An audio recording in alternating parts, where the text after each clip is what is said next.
अस्सलामुअलैकुम, welcome to शुफ्ताइन style. I hope आप सब खैरियत से होंगे।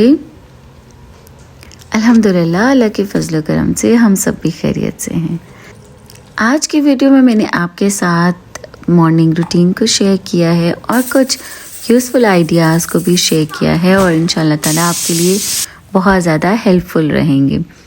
तो चलें वीडियो को स्टार्ट करते हैं।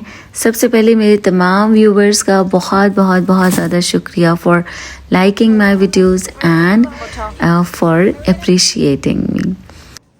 आज का सुबह में ठंड होती है तो उठने के फ़ौरन बाद सबसे पहले मेरा काम होता है कोई स्वेटर पहनना या कोई जैकेट पहनना, और फिर उसके बाद बाल मैं बना लेती हूँ, अपने बालों को टाई कर लेती हूँ क्योंकि हैंड्स फेस वॉश करने होते हैं, बाल गीले होते हैं, उससे भी कुछ ठंड लगती है। तो ये चंद एक काम है जो कि ज़रूरी होते हैं। Then we of course go to the washroom.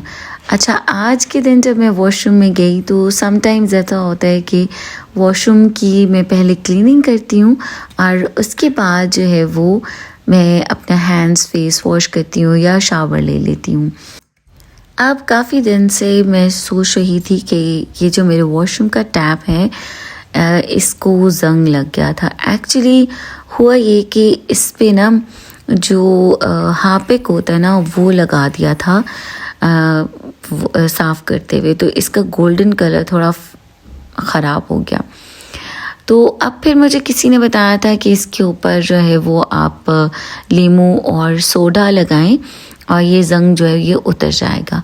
ये कुछ हद तक तो यूज़फुल रहा और वाकई जो ज़ंग था वो उतर गया और जैसे बहुत ज़्यादा ख़राब हो रहा था टैप उससे थोड़ा सा बेटर हो गया था ये यूज़ करने के बाद। और इसमें हल्का सा विनेगर भी यूज़ करें तो ये ठीक रहता है। अब ये ख़राब ऐसे हुआ था कि मैंने आपको बताया हार्पिक यूज़ करने की वजह से, तो इनके अंदर केमिकल्स जो होते हैं वो हमारे टैप्स को, चाहे वो सिल्वर कलर का हो या गोल्डन कलर में हो, वो ख़राब कर देते हैं। तो मैं हमेशा जो टैप हैं नल के हैं उनके लिए सेपरेट स्पॉन्ज रखती हूँ और उनको मैं सरफ़ के साथ या फिर स्पेशली जो टैप क्लीन करने का क्लीनर आता है ना, वॉशरूम क्लीनर होता है जो कि स्पेशली टैप के लिए यूज़ होता है, तो वो उसके साथ किया करती थी। अच्छा, इस टैप को क्लीन करने के बाद मैंने बाकी की जो एसेसरीज़ थी वॉशरूम की, वॉशरूम में कप्स होते हैं जिनके अंदर हम टूथ ब्रशेज़, टूथपेस्ट वगैरह रखते हैं, और जो हैंड वॉश डिस्पेंसर था उस पर भी हल्के हल्के से छींटे थे, उनको भी मैंने क्लीन किया। तो ऑफ एंड ऑन वॉशरूम में हम जाते हैं तो उसको क्लीन करके ही निकलते हैं। जब ऑफ कोर्स हम वज़ू भी करते हैं तो उसके बाद भी हम वाइपर लगा कर और अपनी सरफेस को ड्राई करके टॉवल के साथ बाहर निकलते हैं। तो ये कुछ छोटे छोटे से काम थे जो कि मुझे करने थे और मुझे टैप की काफ़ी टेंशन थी। बाकी सारे वॉशरूम के टैप्स ठीक हैं, एक ये टैप था जिसको कि बाय मिस्टेक जिस पे हार्पिक लगा दिया और वो ख़राब हो गया था। और ये वॉशरूम का जो मिरर है इसको भी मैं साफ़ करती हूँ और ऑफ एंड ऑन ये भी साफ़ होता रहता है। फिर बाकी की सारी एसेसरीज़ को, वॉश बेसिन को और जो टॉयलेट सीट है उसको भी मैंने साफ़ किया, फ्लोर को साफ़ किया। बहुत ज़्यादा वॉशरूम गंदा होने ही नहीं देती कि साफ़ करते हुए भी इंसान को बुरा लगे। तो साथ साथ में थोड़ा थोड़ा सा वॉशरूम भी अगर हम क्लीन करते रहें ना तो हमें वॉशरूम साफ़ करते हुए भी गंदा गंदा सा फीलिंग नहीं आती। ऑफ कोर्स मैं ये समझती हूँ कि अगर हम वॉशरूम साफ़ नहीं करेंगे तो गंदा वॉशरूम यूज़ करने का किसका दिल चाहता है। सो इसको भी हमें बहुत ज़्यादा नीट एंड क्लीन रखना होता है। तो ये एक आज के दिन का छोटा सा टिप ये था कि जो हमारे गोल्डन कलर के टैप्स होते हैं ना उनको आपने हमेशा बचा कर रखना है या हार्पिक और स्वीप वगैरह से, और इनके ऊपर आप हल्का सा या तो सरफ़ यूज़ करें या फिर वॉशरूम के स्पेशल क्लीनर्स आते हैं, टैप क्लीनर होते हैं, उनको यूज़ करें और हमेशा उनके लिए स्पॉन्ज सेपरेट रखें। और अब यहाँ पे सारी सीट को भी मैं सरफ़ के साथ ही वॉश कर रही हूँ। इसके जो टॉयलेट के अंदर है वो वहाँ पे सिर्फ मैं हार्पिक और स्वीप यूज़ करती हूँ। बाकी सारे फ्लोर के ऊपर भी मैंने वाइपर लगा दिया था और सारा वॉशरूम साफ़ हो गया। आज के दिन में मैंने ये काम किया था। ये मॉर्निंग रूटीन में ऐड होता है। अच्छा, जब सुबह सुबह में वॉशरूम का काम हो जाता है ना, तो बाकी दिन आपको बहुत ही रिलैक्स और बाकी काम आपके रिलैक्स हो जाते हैं। और ऑफ कोर्स हमें चेंज करना होता है, तो सुबह सुबह में ये काम कर लेना चाहिए। उसके बाद वॉशरूम साफ़ करने के बाद मैंने बहुत ही अच्छी तरह से अपने हैंड्स वॉश किए। और जब हम ज़्यादा देर पानी के साथ पानी वाला काम करते हैं, क्लीनिंग का काम करते हैं, तो हमारे हाथ जो है वो थोड़े लाइक ड्राई होने भी लग जाते हैं और हम इन्हें वो बार बार वॉश करते हैं। और विंटर्स हैं तो विंटर्स में ज़्यादा हमारे हाथ ड्राई होते हैं, तो फिर उसके बाद हाथों की केयर भी बहुत ज़्यादा ज़रूरी है। मैंने फिर अपने रूम को ठीक किया, अपना बेड बिछाया, बेडशीट बिछाई और थोड़ा सा आपके साथ इसलिए शेयर कर रही हूँ बिकॉज़ फिर वीडियो बहुत ज़्यादा लंबी हो जाती है जब मैं सारे काम करते हुए दिखाती हूँ। और रूम ठीक करने के बाद मेरा काम होता है कर्टन्स को हटाना। बहुत ही प्यारी सुबह सुबह के टाइम पे रोशनी आती है इस विंडो में से। एक्चुअली हमारे घर की बैक साइड पे अभी कोई घर बना नहीं है, तो जिसकी वजह से ना यहाँ पे बहुत ही मज़े की रोशनी आती है और थोड़ी थोड़ी सी धूप भी आती है। ओके, और सुबह में ये छोटे छोटे से काम करने के बाद जो भी हमारे रूम के होते हैं और बाकी घर के भी जो लिविंग रूम के होते हैं, सबसे ज़्यादा ज़रूरी होती है हमारी स्किन केयर। तो मॉर्निंग की जो मेरी स्किन केयर होती है, ऑनेस्टली स्पीकिंग आपको बताऊंगी कि मैं मॉइस्चराइजिंग क्रीम लगाती हूँ हैंड्स पे, और विंटर्स हैं तो सॉक्स पहननी होती हैं और फिर मैं सॉक्स भी मॉइस्चराइज़र लगाकर पाँव पर पहन लेती हूँ। उससे पाँव भी सेफ भी रहते हैं और ड्राइनेस भी ख़त्म हो जाती है। तो विंटर्स में एक और टिप यह है कि जब भी आप शावर ले लें और शावर लेने के बाद when you wipe your body, तो आप अपनी पूरी बॉडी पे या तो कोई भी मॉइस्चराइजिंग क्रीम लगा लिया करें या फिर बेबी ऑयल लगा लिया करें, बिल्कुल हल्का हल्का सा। उससे हमारी होल बॉडी सिक्योर हो जाती है ड्राइनेस से और हमें बहुत अच्छी सी फीलिंग भी आती है। तो यहाँ पे अब ये मैंने सॉक्स पहन ली और चूँकि मैंने कैंची वाली चप्पल पहनी हुई है, तो इसलिए मैंने सॉक्स को थोड़ा लूज़ रखा और इसके अंदर कैंची की स्पेस बना दी थी। तो ये काम भी होते हैं। फिर पाँव पे जब भी मैं लोशन लगाती हूँ ना, उसके बाद दोबारा से मैं अपने हैंड्स ज़रूर वॉश करती हूँ और फिर एंड पे हाथों पर दोबारा मॉइस्चराइजिंग क्रीम लगाती हूँ। तो आई होप कि आप सब लोग भी ये करते होंगे, लेकिन ये मेरी बहुत ही ज़्यादा आदत है हाथ धोने की। और मेरे भाई की भी है और हम सब बहनों भाइयों की हैंड्स हम बहुत ज़्यादा धोते हैं। इवन कि मैं अगर कोई प्याज कट कर लेती हूँ या कोई सब्ज़ी काटती हूँ, एक एक करके सब्ज़ी काटती जाती हूँ और साथ साथ में अपने हैंड्स वॉश करती हूँ, छुरी को वॉश करती हूँ। तो आई डोंट नो, इसको OCD आई थिंक सो कहते हैं। एनीवेज़, अब यहाँ पे मैंने फाइनली अपने हाथों को फिर से मॉइस्चराइज़ किया और अब मैं आ गई किचन में। और किचन में कुछ थोड़ी सी बेकरी की चीज़ें आई हुई थी, लाइक ब्रेड वगैरह, वो भी पड़ी हुई थी और आटा पड़ा हुआ था, उनको संभालना था। और मैंने अपने लिए ब्रेकफास्ट में बनाया oats with apple and some of the canned fruits. तो विंटर्स में बहुत ज़्यादा फ्रूट्स तो नहीं होते हैं, सेब केला होता है और ऑरेंजेस होते हैं। तो ऑरेंज तो मैं ऐसे ही खा लेती हूँ, और लेकिन ये कि ओट्स में मैं एप्पल को ऐड करती हूँ और फिर टिन वाले जो फ्रूट्स होते हैं उनको ऐड कर देती हूँ। 2 टेबलस्पून्स मैंने ओट्स बनाए हैं विद दिस हाफ कप। और ये जो कप है ना, ये मैं पंजाब कैश एंड कैरी से लेकर आई थी जब मैं अपनी सिस्टर के साथ ग्रोसरी के लिए गई थी।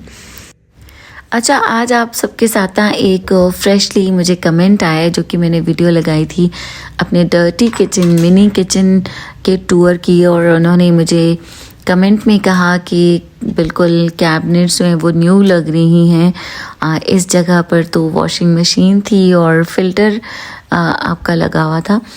तो ऐसी बात नहीं है बिल्कुल भी।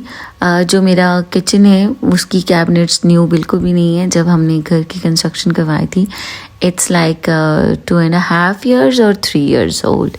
और वॉशिंग मशीन का जो एरिया है वो इसी की ऑपोजिट साइड पे है, वो भी आप सबके साथ इंशाल्लाह ताला शेयर करूँगी। और ऐसा बिल्कुल नहीं है कि सिर्फ़ और सिर्फ वीडियो बनाने की खातिर और आप सबको दिखाने की खातिर मैं अपना पूरा डर्टी किचन की कंस्ट्रक्शन करवा दूँगी। आजकल बहुत ज़्यादा महंगाई है और कोई छोटा सा भी काम करने में काफ़ी ज़्यादा ख़र्चा हो जाता है, और मैं नए सिरे से कैबिनेट्स क्यों बनवाऊँगी। आपको नज़र आ रहा है किचन काफ़ी यूज़ हुआ है, किचन की वॉल है। हाँ, ये कि आई कीप दैम क्लीन, और मैं कोशिश करती हूँ कि उनको साफ़ सुथरा सा रखूँ। तो अब मेरे जो एक्चुअली हमने जब घर बनाया था ना, तो तब मेरा आइडिया था कि मैं एक सेपरेट किचन ज़रूर रखूँगी, जिसके अंदर के जब ख़ास तौर पर मेहमान आते हैं और जब बहुत ज़्यादा कुकिंग्स होती हैं और स्पेशली फ्राइंग होती है, पराठे बनते हैं, रोटियां बनती हैं, काफ़ी धुआं उड़ता है, उनकी काफ़ी ग्रीस होती है, तो वो वाले सारे काम जो हैं उस किचन में होंगे। और ये जो मैं आपको फ्रंट किचन में चीज़ें दिखाती हूँ, काम दिखाती हूँ, ये बिल्कुल लो टेम्परेचर पे मैं इलेक्ट्रिक स्टोव्स पे बना लेती हूँ। यहाँ पे जो मैंने अंदर गैस का चूल्हा भी रखा है, उस पर भी मैं बिल्कुल लो फ्लेम पे काम करती हूँ। जितना भी मुझे हाई फ्लेम पे काम करना होता है ना, वो सब मैं अपने दूसरे सेकंड किचन में करती हूँ, जो कि आउटसाइड द किचन है। तो अब यहाँ पे माशाल्लाह से मेरे ओट्स रेडी हो गए हैं, और थोड़ी थोड़ी सी चीज़ें करते करते बोल मेरा भर गया था और मुझसे कंप्लीट खाया नहीं गया। और आज ही के दिन में मैंने आप सबके साथ शेयर किया था अपने किचन का टूर, और ये मैंने इसमें दोबारा से इसलिए भी ऐड किया कि मैंने पहले अपना नाश्ता बना लिया था और उसके बाद फिर मैंने किचन का टूर दिया था आप सबको। थोड़े से काम किए थे घर के, फिर अपना शावर लिया था, चेंज किया था और किचन का टूर दिया था, जो कि आप सब देख चुके हैं। और जो मैंने ओट्स बनाए थे वो मैं कंप्लीट ओट्स खा नहीं सकी थी, मैंने हाफ़ खाए थे, हाफ़ मैंने बाद में। अच्छा, किचन का टूर करने के बाद, और बल्कि वीडियो को मैंने क्विकली एडिट भी किया था और वीडियो अपलोड की, और मगरिब की नमाज़ पढ़ने के बाद मैं और मरियम ग्रोसरी करने के लिए भी गए। और ग्रोसरी करने के बाद मैं जब घर आई तो मैंने खाने में बनाना था चने गोश्त और साथ में वाइट राइस। तो बच्चों ने कहा कि अब चूँकि हम ग्रोसरी करने गए हुए थे और काफ़ी ज़्यादा टाइम हो गया था, तो बच्चों ने कहा कि वाइट राइस ना बनाएं, हम साथ में रोटी खाएंगे। तो फिर मैंने राइस वापस रख दिए, और चने हमें पहले से ही भिगो कर रखने चाहिए। मुझे सुबह में ही चने भिगो कर रख देने चाहिए थे, लेकिन और सारे काम करते करते मैं भूल गई। लेकिन इसके लिए भी एक और यूज़फुल टिप ये है कि जब भी आप चने भिगोएं और आपके पास टाइम कम हो, तो आप इसमें जो बेकिंग सोडा होता है या बेकिंग पाउडर, वो भी आप 2 टीस्पून्स ऐड कर दें, आपके चने जल्दी गल जाएंगे। और आज के दिन ही मैंने फिर बाहर आउटसाइड द किचन काम किया, और मैंने सोचा कि यहाँ पे करके आपके साथ शेयर करती हूँ। एक्चुअली यहाँ पे स्पेस बहुत ज़्यादा कम है, छोटी जगह है, कैमरा लगाना, स्टैंड लगाना मुश्किल होता है, और अच्छी तरह से चीज़ को दिखाना भी मुश्किल होता है। तो यहाँ पे मैंने बहुत ही मुश्किल से कुछ क्लिप्स बनाए और सोचा कि आपके साथ शेयर कर लेती हूँ। फिर मैंने मरियम को बुला लिया था कि मरियम आप मेरी हेल्प कर दें वीडियो बनाने में, क्योंकि यहाँ पे अगर मैं स्टैंड लगाती हूँ तो वो बहुत ही प्रॉपरली फोकस नहीं करता। तो अब मैंने चने रख दिए, उनके अंदर मैंने नमक भी डाल दिया और मैंने बेकिंग सोडा की 1 स्पून डाल दी थी। और उसके बाद मैंने बाकी का काम जो है वो अंदर के किचन में किया था। अब यहाँ पे प्रेशर कुकर चलेगा, काफ़ी ज़्यादा देर चलेगा। एक तो इसका शोर भी होता है, तो इसलिए आउटसाइड द किचन जो है वो मेरे लिए बहुत ज़्यादा यूज़फुल रहता है। और जैसे खानों की खुशबू होती है, जैसे हम कढ़ाई गोश्त बनाते हैं, हम चिकन कढ़ाई बनाते हैं और हाई फ्लेम पे बनाते हैं, उनकी खुशबू पूरे घर में फैल जाती है। तो वो काम जो है वो मैं इस आउटसाइड द किचन कर लिया करती हूँ। अब कुछ काम मैं अंदर करूँगी, लेकिन यहाँ पे जो मैं काम करूँगी वो बिल्कुल लो टेम्परेचर पे होंगे, हल्के हल्के टेम्परेचर पे खाने बनते रहेंगे, तो उनकी वजह से बहुत ज़्यादा खुशबू फैलती नहीं है। और साथ में मैं एग्जॉस्ट फ़ैन ऑन कर लूँगी तो उससे भी काफ़ी ज़्यादा सेफ़ हो जाता है। यहाँ पे मैंने गोश्त भी पहले से ही नहीं निकाल कर रखा था, लेकिन प्रेशर कुकर में गोश्त बन जाता है। और यहाँ आज के दिन में मैंने चने गोश्त बनाने के लिए बीफ का गोश्त यूज़ किया है। बहुत टेस्टी बना था। मैंने फ़र्स्ट टाइम बीफ के साथ चने बनाए थे और शोरबे वाले, बहुत टेस्टी बने थे। अदरवाइज़ मैं पालक चने, चिकन चने, मटन चने काफ़ी बनाती हूँ, बट बीफ के साथ फर्स्ट टाइम बनाया। और इसके अंदर मैं 2 से 3 कप पानी डाल कर रख दूँगी, और यही वाली यखनी मैं बाद में इसी सालन के अंदर यूज़ करूँगी, क्योंकि मुझे शोरबा बनाने। और अब मैंने बीच में 1 चम्मच और नमक डाल के रख दिया। अब आपने इस चीज़ का बहुत ज़्यादा ख्याल रखना है कि चनों में भी मैंने चम्मच नमक डाला है, और चनों का जो पानी होगा वो भी मसाले के अंदर जाएगा। फिर मैंने गोश्त के अंदर भी 1 चम्मच नमक डाला है। तो अब जो मसाला है ना, इसके अंदर मैं नमक नहीं डालूँगी, क्योंकि दोनों की जो पानी यूज़ होंगे ना, गोश्त की यखनी और चनों का पानी, उनके अंदर नमक है। और वो डालने के बाद फिर मैं देखूँगी, टेस्ट करूँगी कि और नमक की ज़रूरत है या नहीं है। तो खाने के अंदर वही बेसिक मसालाज हैं जो कि जाते हैं, लाल मिर्चें, हल्दी, सूखा धनिया, चिली फ्लेक्स और सफ़ेद ज़ीरा साबुत, पिसा हुआ भी डाल सकते हैं। और अब इसके अंदर मैं डाल कर रख दूँगी ऑयल, और ये भी हल्के टेम्परेचर पे अंदर गोश्त भी गलता रहेगा और मसाला भी कुक हो जाएगा, और तब तक हमारे चने भी गल जाएंगे।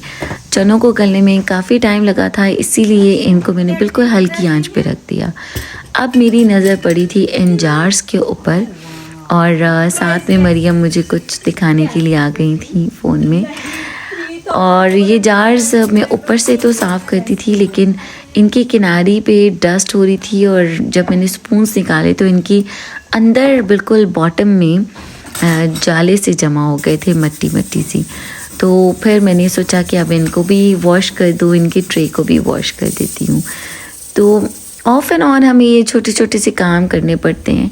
और इन जार्स के ऊपर ये डोरी लगी हुई थी। सबसे पहले तो मुझे इस डोरी को उतारना था, वरना ये डोरी गीली होके फिर सूखने में ज़्यादा टाइम लेती है।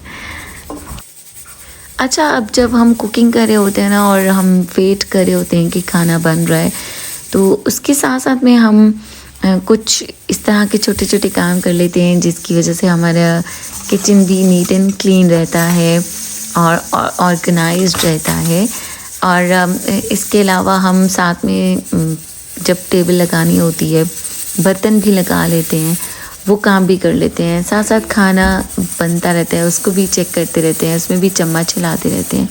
अच्छा, जब मैं वीडियो बना रही होती हूँ तो मुझे थोड़ी सी डिफ़िकल्टी होती है। ऑफ़ कोर्स मुझे, अगर मैं एक काम कर रही हूँ तो दूसरा काम करने के लिए, वैसे तो नॉर्मली हम क्विकली भाग भाग के चम्मच भी हिला लिया, वॉश भी कर लिया, लेकिन जब मुझे वीडियो बनानी होती है तो मुझे पहले कैमरा को सेट करना होता है, और इस एंगल से सेट करना होता है कि चीज़ भी नज़र आ रही हो। तो इनको मैंने अच्छी तरह से वॉश कर लिया था, और मैंने ब्रश के साथ वॉश किया। फिर मुझे चम्मच हिलाना था मसाले में, और मुझे उसकी टेंशन थी कि वो भी नीचे ना लग जाए, बट लो टेम्परेचर पे रखा हुआ है तो इसलिए वो सेफ़ रहा। अब इनको वॉश करके मैंने थोड़ी देर के लिए रख दिया था ताकि इनमें से पानी निकल जाए और फिर वापस मैं इनको इनकी जगह पर रख दूँगी।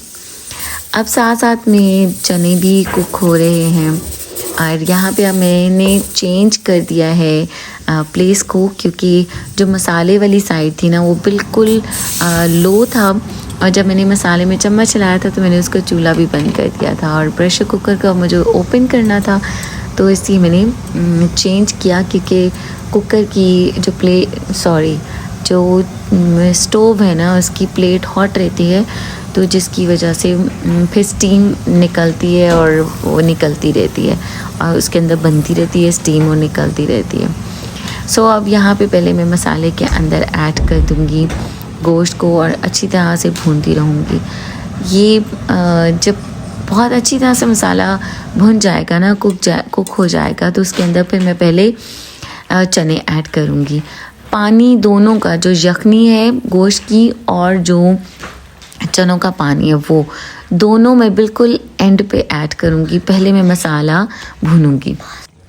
अब इसके बाद मैं इसके अंदर पानी डाल दूँगी और शानदार चने गोश्त रेडी हो गए।